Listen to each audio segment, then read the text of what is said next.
Hi friends, welcome to the stocks corner. ఇవాళ వీడియోలో మనం ఇన్వెస్ట్మెంట్స్ అంటే ఏంది, ఇన్వెస్ట్మెంట్స్ ఎన్ని రకాలు ఉంటుంది, అలాగే స్టాక్ మార్కెట్ అంటే ఏంది, స్టాక్లో ఎందుకు ఇన్వెస్ట్ చేయాలి అనే విషయాన్ని తెలుసుకుందాం.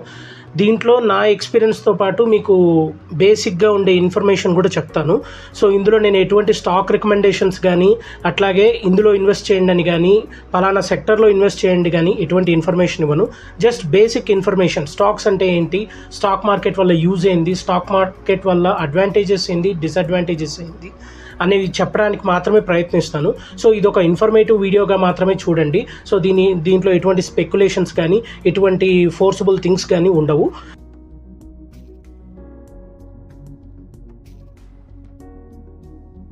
ఇలాంటి మార్కెట్ అప్డేట్స్ గురించి డైలీ తెలుసుకోవాలనుకున్నా, స్టాక్ మార్కెట్ గురించి నాలెడ్జ్ గెయిన్ చేయాలనుకున్నా మన ఛానల్ని సబ్స్క్రైబ్ చేయండి. Stocks corner by Shivanath. Thank you.